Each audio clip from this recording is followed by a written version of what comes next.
जय हिंद दोस्तों। मैं अर्जुन सिंह सिसोदिया।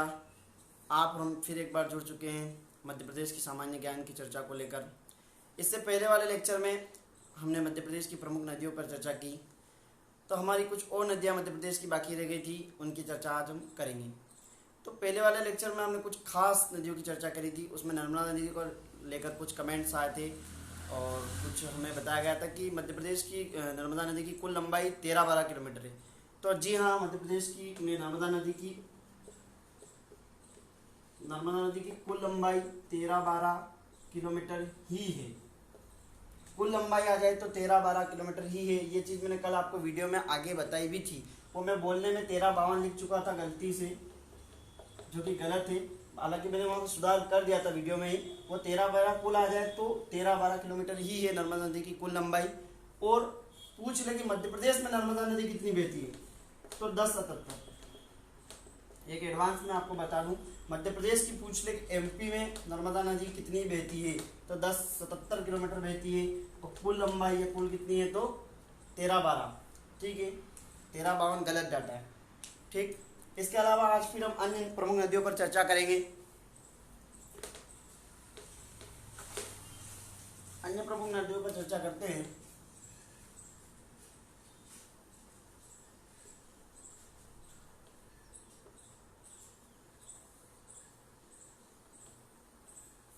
तो आज हम सबसे पहले करेंगे शिप्रा नदी की चर्चा। शिप्रा नदी का उद्गम स्थल विंध्याचल पर्वत श्रृंखला की उपश्रेणियां इंदौर जिले, मालवा प्रांत की काकरावाड़ी,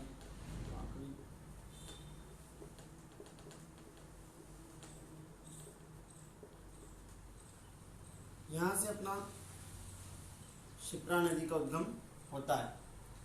इंदौर जिले के काकरेवाड़ी की पहाड़ियों से उद्गम होता है। इसकी कुल लंबाई शिप्रा की 195, समागम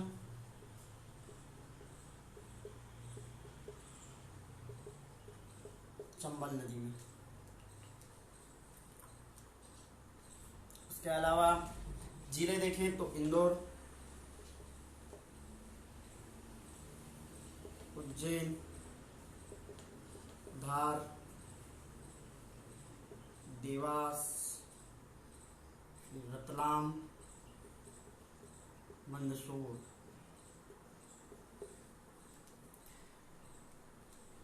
और इसके नदी के तट पर पर्यटक स्थल देखें मुख्य रूप से, तो इस नदी पर पर्यटक स्थल है उज्जैन, महाकालेश्वर ज्योतिर्लिंग। दूसरा घाट, प्रमुख घाट घाट देखें तो घाट इसलिए देख रहे हैं कि राम घाट, ये भी एक पर्यटक के दृष्टिकोण से महत्वपूर्ण है, जो कि शिप्रा नदी के किनारे। प्राचीन नाम देखें शिप्रा नदी का, इसे परियात्र कहते हैं प्राचीन नाम में। उपनाम देखें तो इसे मोक्षदायिनी भी कहते हैं। मोक्षदायिनी, मालवा की गंगा भी कहा जाता है इसे।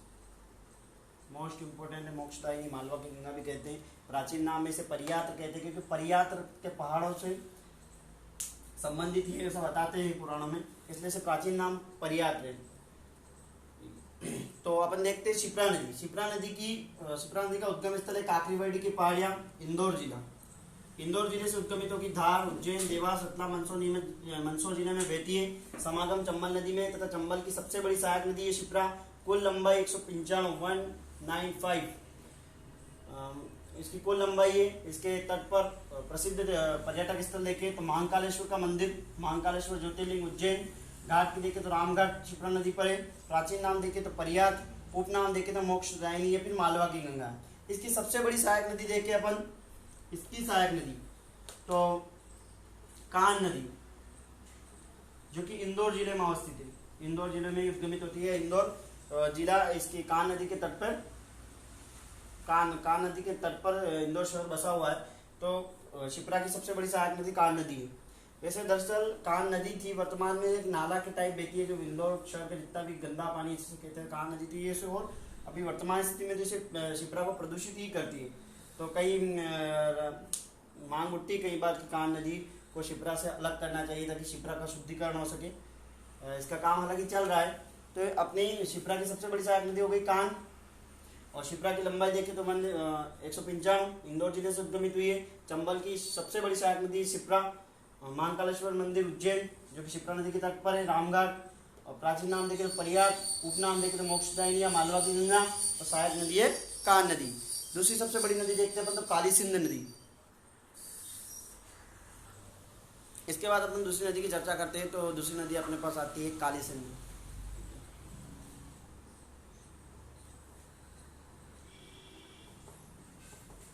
काली सिंध नदी देवास के बागली से उद्गमित होती है तथा अपने शाजापुर,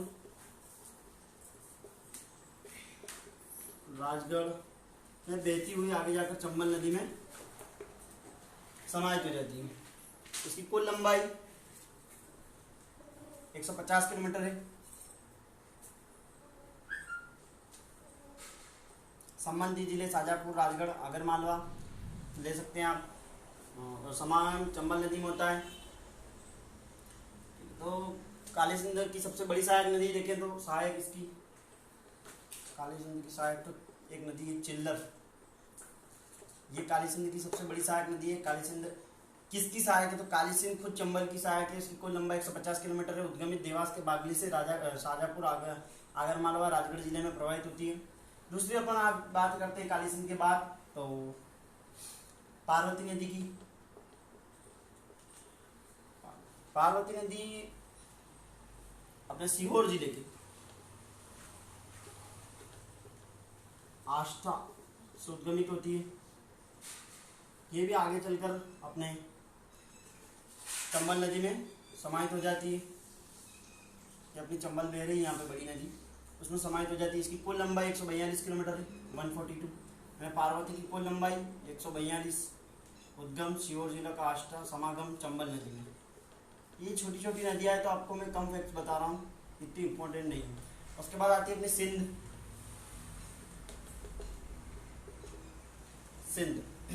ये मैं हटा रहा हूँ यहाँ से सारी चीजें।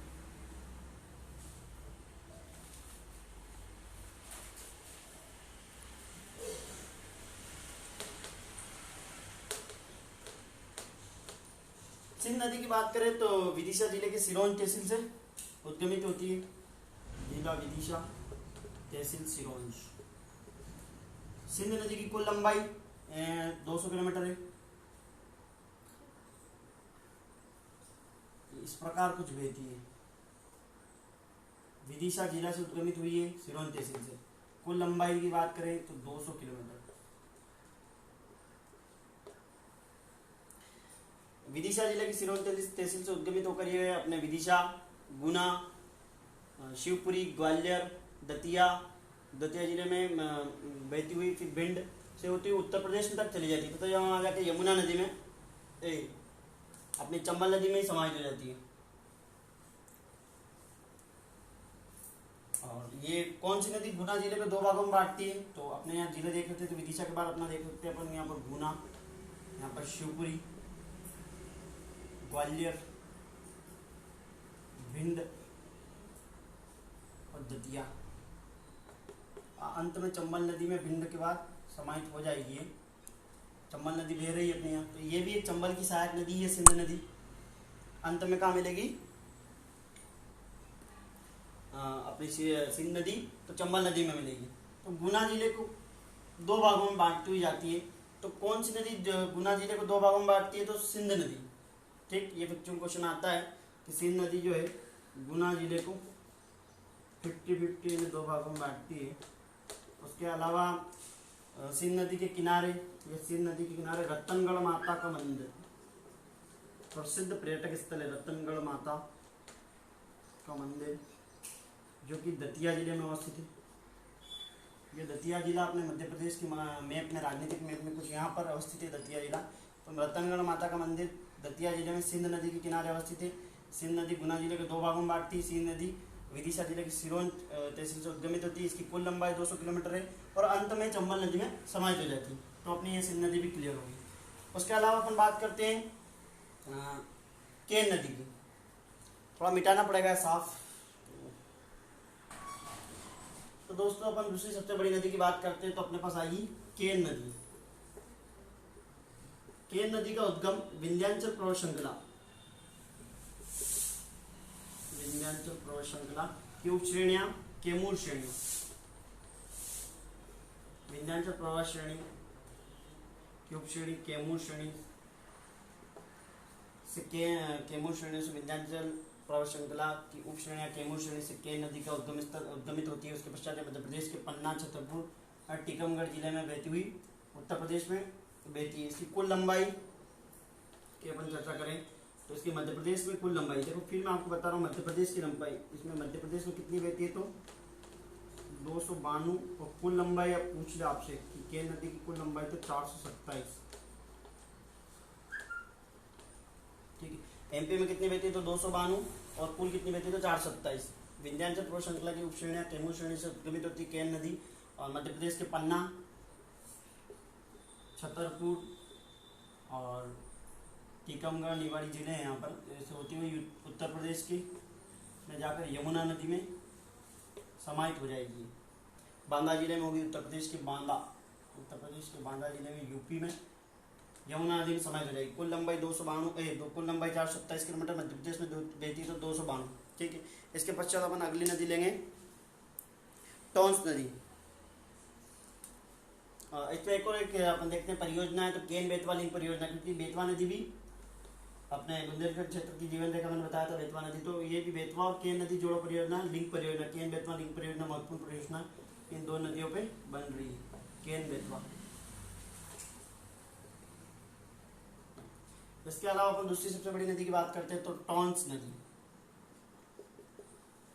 टॉन्स नदी भी अपने विंध्याचल पर्वत श्रृंखला की उप श्रेणियां यानी कैमूर श्रेणियां, मैंने अभी बताया, बार बार बता रहा हूँ, विंध्याचल पर्वत श्रृंखला की उप श्रेणियां कैमूर श्रेणियां, कैमूर की श्रेणियों से टॉन्स नदी उद्गम होती है।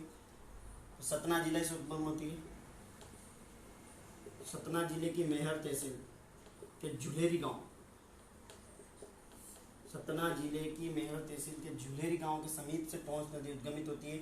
उद्गमित होने के पश्चात मध्य प्रदेश के प्रमुख जिलों में बहती हुई अपने उत्तर प्रदेश में बहती हुई यहीं से उद्गमित होती है, बुंदेलखंड से सतना जिले से उद्गमित होती है। उसके बाद सतना सीधी सिंगरौली से बहती हुई उत्तर प्रदेश में बहती हुई बिहार तक जाती है और बिहार में गंगा नदी में समाहित हो जाएगी। इस पर दो प्रमुख परियोजना चल रही टॉन्स नदी पर, बिहार परियोजना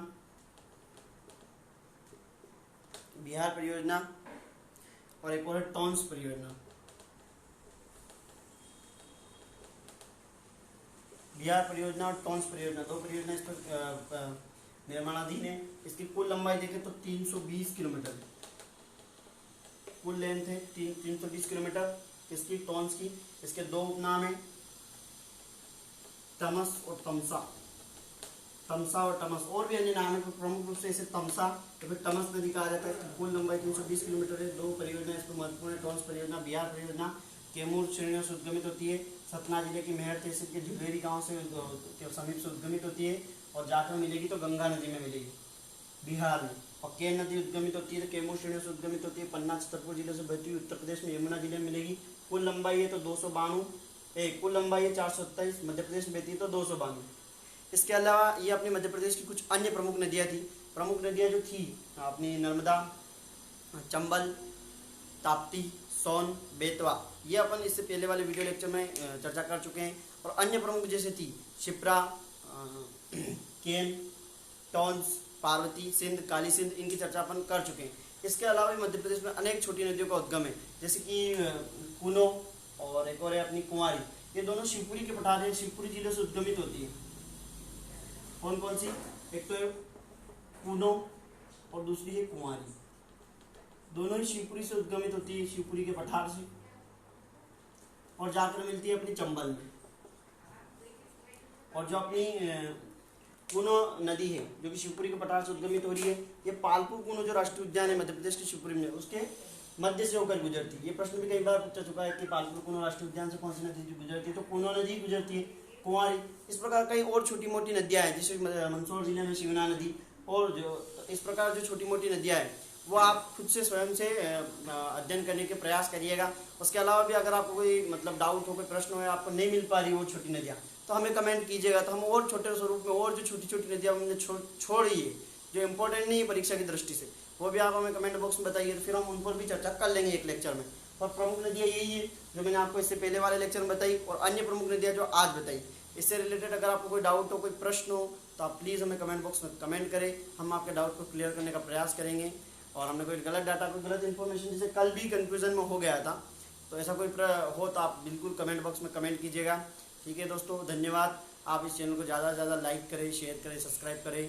ठीक है, धन्यवाद दोस्तों।